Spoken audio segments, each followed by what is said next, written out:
ஒரு கிராமத்துல அபிமன்யுன்னு பேர் கொண்ட ஒரு ஆளு பன்னீர் பிரியாணி வியாபாரம் பண்ணிக்கிட்டு இருந்தாரு. ஒரு நாள் அபிமன்யு மார்க்கெட்ல பன்னீர் பிரியாணி வண்டி கடைய போட்டு கஸ்டமர்களுக்கு குரல் கொடுத்துக்கிட்டு இருந்தாரு. வாங்க வாங்க, வந்து பன்னீர் பிரியாணி ருசியை சாப்பிட்டு பாருங்க. நீங்க செலவு பண்ற காசுக்கு கண்டிப்பா சந்தோஷம் கிடைக்கும். என்னோட பிரியாணியில நான் போட்டிருக்கிற இந்த பன்னீர் இந்த வெயில் காலத்துல உங்களுக்கு குளிர்ச்சியை கொடுக்கும். அப்பதான் அந்த இடத்துக்கு தலைவர் வந்து அபிமன்யு கிட்ட சொன்னாரு. அட, என்ன விஷயம் அபிமன்யு?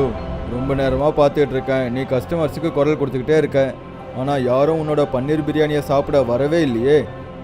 அப்படியெல்லாம் ஒன்றும் இல்லை தலைவரே, கொஞ்ச நேரத்தில் நீங்களே பாருங்க, நிறைய கஸ்டமர்ஸ் வந்து என்னோட கடையில் பிரியாணியை சாப்பிட்டு சந்தோஷப்பட போகிறாங்க. அபிமன்யு, இது வெயில் காலம்.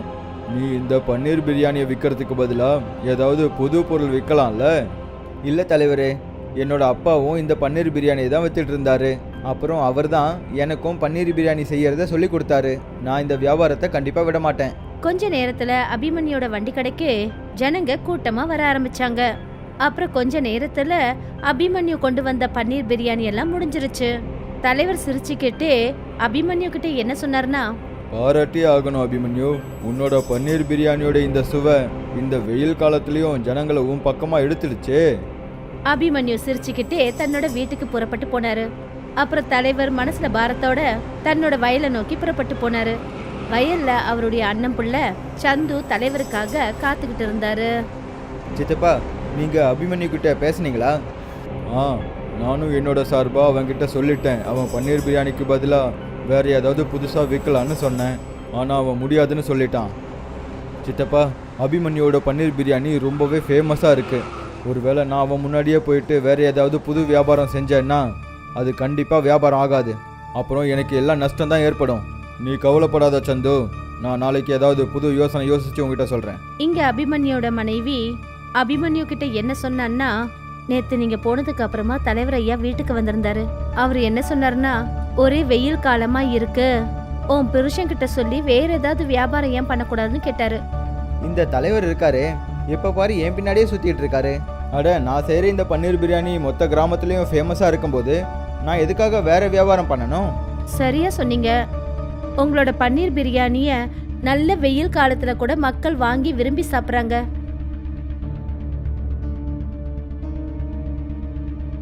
மறுநாள் தலைவர் தன்னுடைய அண்ணன் புள்ள சந்து கிட்ட சொன்னாரு. நான் ஒரு வழி யோசிச்சுட்டேன் சந்து, நீ இன்னைக்கே அந்த அபிமன்யோட கடைக்கு முன்னாடி போயிட்டு பன்னீர் பிரியாணியை செஞ்சு வை. சித்தப்பா, நான் செய்கிற அந்த பன்னீர் பிரியாணியை கஸ்டமருங்க வந்து வாங்குவாங்கன்னு உங்களுக்கு தோணுதா? முழு விஷயத்தையும் கேளு சந்து. நீ உன்னோட கடைக்கு அக்கம் பக்கத்தில் நல்ல அழகான சேருங்களையும் போட்டு வை. அப்போதான் ஜனங்க உட்காந்து சாப்பிட வசதியாக இருக்கும். அது மட்டும் இல்லாமல் உன்னோட பன்னீர் பிரியாணி பிளேட் கூடவே ஒரு கூல் ட்ரிங்கையும் ஜனங்களுக்கு ஃப்ரீயாக கொடு. சித்தப்பா, இப்படி பண்ணால் எனக்கு லாபம் கம்மியாகவும் நஷ்டம் அதிகமாகிடுமே. சரியான முட்டாளாக இருக்கியே. நான் சொல்கிற மாதிரி நீ செஞ்சனா கஸ்டமர்ஸ் எல்லாரும் கண்டிப்பாக உன்னை தேடி தான் வருவாங்க, புரிஞ்சுக்கோ. ஒரு தடவை அவனோட கஸ்டமர்ஸ் எல்லாம் பிரிஞ்சு உன்கிட்ட வந்துட்டாங்கன்னா அதுக்கப்புறம் உன்னோட இஷ்டப்படியே நீ ஒரு பிளேட் பிரியாணி விலையை எவ்வளோ வேணால் ஏற்றிக்கலாம். உனக்கு ஒன்றும் தெரியாது சந்து, இந்த நாட்டில் மக்கள் எல்லாரும் இலவசத்தை தேடி தான் சீக்கிரமாகவே ஒன்று சேர்ந்து வருவாங்க. அப்புறம் அந்த அபிமன்யுவை பற்றி தானே, அவனோட கடையை என்ன பண்ணணுங்கிற விஷயம் எனக்கு ரொம்ப நல்லாவே தெரியும். மறுநாள் சந்து தலைவர் சொன்ன மாதிரியே அவரு பக்கத்துல நல்ல நல்ல வெரைட்டியோட கொடை போட்டு சேர் எல்லாம் போட்டிருந்தாரு. அப்புறம் கஸ்டமருங்களை சத்தம் போட்டு கூப்பிட ஆரம்பிச்சாரு. வாங்க வாங்க, நீங்க எல்லாரும் அந்த அபிமன்யுவோட மோசமான பன்னீர் பிரியாணியை நிறைய சாப்பிட்டுட்டீங்க. ஒரு தடவை என் கையால செஞ்ச சுவையான பன்னீர் பிரியாணியோட சுவையை அப்புறம் கூடவே இலவசமா கூல் ட்ரிங்க்ஸையும் சாப்பிடுங்க. ஒரு கஸ்டமர் சந்து கிட்ட சொன்னாரு. அட அண்ணே, நீங்கள் நிஜமாவே ஒரு பிளேட் பன்னீர் பிரியாணி கூட ஒரு கூல்ட்ரிங்க்ஸை ஃப்ரீயாக தரீங்களா? அட ஆமாண்ணே, நான் ஒன்றும் சும்மாலாம் சொல்லலை. அது மட்டும் இல்லாமல் நீங்கள் அபிமன்யு கடைக்கு போயிட்டு வெயில் காலத்துலேயும் பன்னீர் பிரியாணி சாப்பிட்றீங்க. ஆனால் நீங்கள் இந்த கூரைக்கு கீழே பொறுமையாக உட்காந்து பன்னீர் பிரியாணியோட ருசியை அனுபவித்து சாப்பிடலாம். அப்புறம் இந்த வெயில் காலத்தில் குளிர்ச்சியான கூல்ட்ரிங்க்ஸையும் ஃப்ரீயாக நீங்கள் குடிக்கலாம்ல. அடேங்கப்பா அண்ணே, அப்போது எல்லாருக்கும் சந்தோஷம்தான். கொஞ்ச நாட்கள்லயே அபிமன்யோட எல்லா கஸ்டமர்களும் சந்துவோட வண்டி கடைக்கிட்ட பன்னீர் பிரியாணி சாப்பிட்டு சந்தோஷப்பட ஆரம்பிச்சாங்க. பாவம் அபிமன்யோட வருமானம் நின்னு போச்சு. அப்படி தலைவரோட அண்ணன் புள்ள ஒரு கூல்ட்ரிங்க் ஃப்ரீயா தராருன்னா நீங்களும் ஒரு கூல்ட்ரிங்க் ஃப்ரீயா கொடுக்கலாம் இல்லைங்களா? நீ என்ன இப்படியெல்லாம் பேசிகிட்டு இருக்க பிந்தியா? ஏற்கனவே நான் ஜனங்களுக்கு ரொம்பவே கம்மி விலையில தான் பன்னீர் பிரியாணி விற்றுக்கிட்டு இருக்கேன். ஒருவேளை நானும் கூல்ட்ரிங்க்ஸை ஃப்ரீயாக கொடுத்தேன்னா அப்புறம் நம்மளோட வீட்டு செலவுக்கே கொஞ்சம் கூட பணமே இல்லாமல் போயிடுமே. இப்போ தான் எனக்கு நல்லா புரியுது தலைவர் எதுக்காக வந்து என்னை இந்த வியாபாரத்தை பண்ண வேண்டாம்னு சொன்னாருன்னு புரியுது. இன்றைக்கி நான் தலைவர்கிட்ட இதை பற்றி கண்டிப்பாக பேசியே ஆகணும்.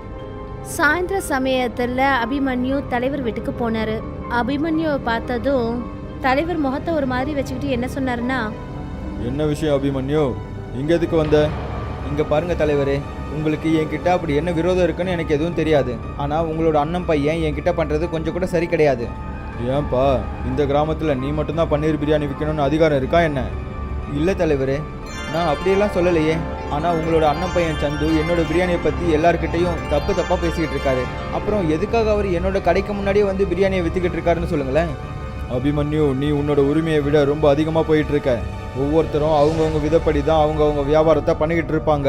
அப்புறம் இப்போது விஷயம் என்கிட்ட வரைக்கும் வந்துடுச்சுல்ல, அப்போது கவனமாக கேளு. உன்னோட அப்பா பல வருஷங்களுக்கு முன்னாடி என்கிட்ட கடன் வாங்கியிருந்தார். அதை இது வரைக்கும் அவர் திரும்ப கொடுக்கவே இல்லை. இப்போது நீங்கள் என்ன சொல்ல வரீங்க தலைவரே? நீ அவரோட மகன் தானே, அப்படின்னா அவரோட கடனை நீ அடைக்கிறது உன்னோட கடமைன்றதை புரிஞ்சுக்கோன்னு சொல்கிறேன். இப்போ என்னோட குடும்ப சூழ்நிலை மோசமாக இருக்குது தலைவரே. அதுக்கும் காரணம் உங்களோட அண்ணன் பையன்தான்.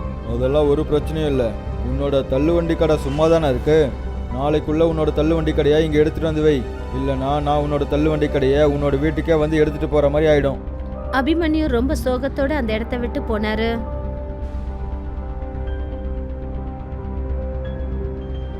மறுநாள் தலைவரோட ஆட்கள் அபிமன்யோட வண்டி கடையையும் தூக்கிட்டு போயிட்டாங்க. அபிமன்யு வேலை இல்லாதவரா ஆயிட்டாரு. சில நாட்கள் இப்படியே போய்கிட்டு இருந்தது. என்னங்க, இன்னும் எவ்வளோ நாளைக்கு தான் இப்படி நீங்கள் வீட்டையே உட்காந்துருப்பீங்க? எனக்கு எதுவும் புரிய மாட்டேங்குது பிந்தியா. என்னோட வியாபாரமும் என்னோட வண்டியும் என் கையை விட்டு போயிடுச்சு. இப்போ நான் என்ன பண்ணுறது? தலைவர் உங்ககிட்ட நிச்சயமா போய் சொல்லியிருக்கணும். உங்களோட அப்பா அவர் இறந்து போய் எத்தனையோ வருஷங்கள் ஆயிடுச்சு. அவர் உங்ககிட்ட இது விஷயமா பேசின மாதிரி தெரியலையே. அதாவது தலைவர் ஐயா கிட்ட பணம் கடன் வாங்கினதா? எனக்கு தெரியும் பிந்தியா, ஆனால் அது தெரிஞ்சிருந்தும் என்னால் எதுவும் பண்ண முடியலை. எனக்கு இப்போ நம்ம கிராமத்தை விட்டு போயாகணும்னு தான் தோணுது. ஏன்னா இங்கே இருக்கணும்னு எனக்கு விருப்பமே கிடையாது. இப்படி சொல்லிட்டு அபிமன்யு அவரோட காலால ஒரு பெட்டியை எட்டி உதைச்சாரு. அதுல இருந்து சில பொருட்கள் வெளியே வந்து விழுந்தது. என்னங்க இப்படி பண்ணிட்டீங்க? இது உங்க அப்பாவோட பழைய மரப்பெட்டிங்க. அபிமன்யு தன்னோட மனைவி கிட்ட எந்த ஒரு விஷயமும் பேசல. அப்புறம் அந்த பாக்ஸ்ல இருந்து விழுந்த ஒரு பழைய பேப்பரை எடுத்து படிக்க ஆரம்பிச்சாரு. எங்க நீங்க என்ன படிச்சுட்டு இருக்கீங்க? என்ன இது? இது என்னோட அப்பாவோட ஹேண்ட் ரைட்டிங் பிந்தியா. என்னோட அப்பா தான் இந்த கிராமத்தில் 5வது வரைக்கும் படிச்சிருக்காரு. இதில் பனி பிரியாணியை பற்றி ஏதோ எழுதி இருக்கு.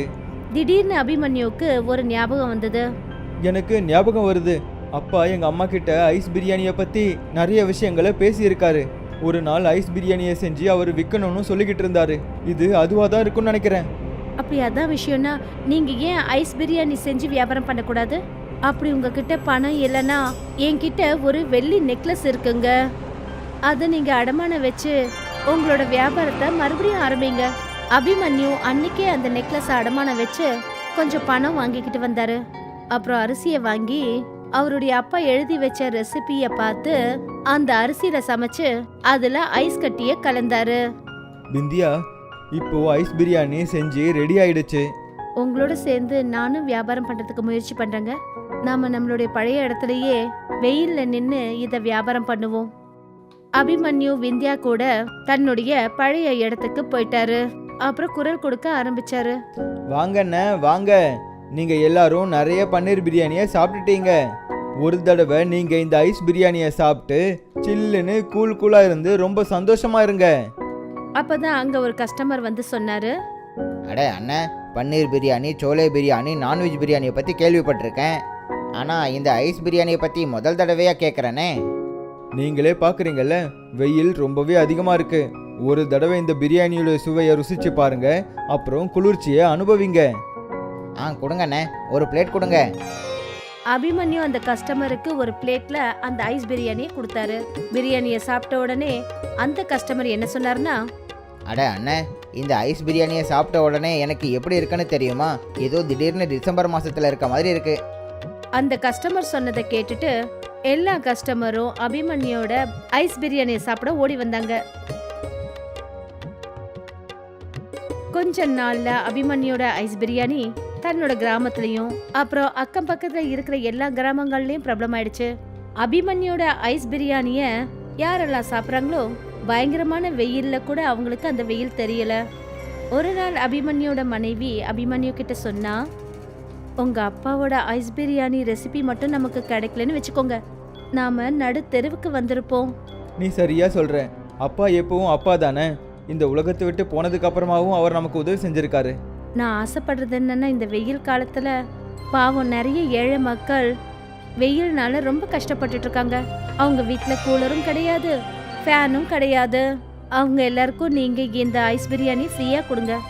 அபிமன்யுக்கு தன்னோட மனைவி சொன்ன யோசனை பிடிச்சிருந்தது. அப்புறம் அபிமன்யு அன்னையில இருந்து ஏழை ஜனங்களுக்கு ஃப்ரீயா ஐஸ் பிரியாணி கொடுக்க ஆரம்பிச்சாரு. கிராமத்துல யாராவது வெயில உணர்ந்தாங்கன்னா அவங்க நேரா அபிமன்யோட கடைக்கு வந்துருவாங்க. அப்புறம் அபிமன்யு அந்த கிராமத்துல ஒரு கடையை வாங்கினாரு.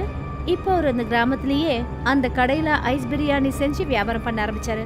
இத பார்த்துட்டு சந்து தலைவர்கிட்ட சொன்னா, சித்தப்பா, நம்ம யோசிச்ச எல்லாமே இப்போ வீணா போச்சு தெரியுமா? நீ ரொம்ப சரியா சொன்ன. இந்த சந்துவுக்கு இந்த ஐஸ் பிரியாணியை செய்யற வழிமுறை எங்கிருந்து கிடைச்சதுன்னு எதுவும் தெரிய மாட்டேங்குது. அவனோட அந்த ஐஸ் பிரியாணியை சாப்பிட்டதுக்கு அப்புறமா யாருக்கும் வெயிலே தெரிய மாட்டேங்குதாமே. இப்போ தூரத்துல இருந்தெல்லாம் ஜனங்க வந்து அவனோட பிரியாணியை சாப்பிட்டுட்டு போறாங்க. அதுவும் முக்கியமா அவங்க எதுக்காக சாப்பிட்றாங்கன்னா அவங்க அவங்க உடம்ப குளிர்ச்சியாக்கணும்னு தான் வந்து சாப்பிட்றாங்க. அப்படின்னா ஏதாவது செய்யுங்க சித்தப்பா.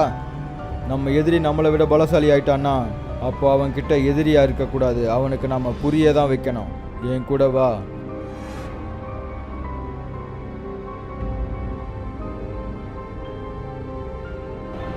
தலைவர் சந்துவை கூட்டிக்கிட்டு அபிமன்யோட வீட்டுக்கு போனாரு.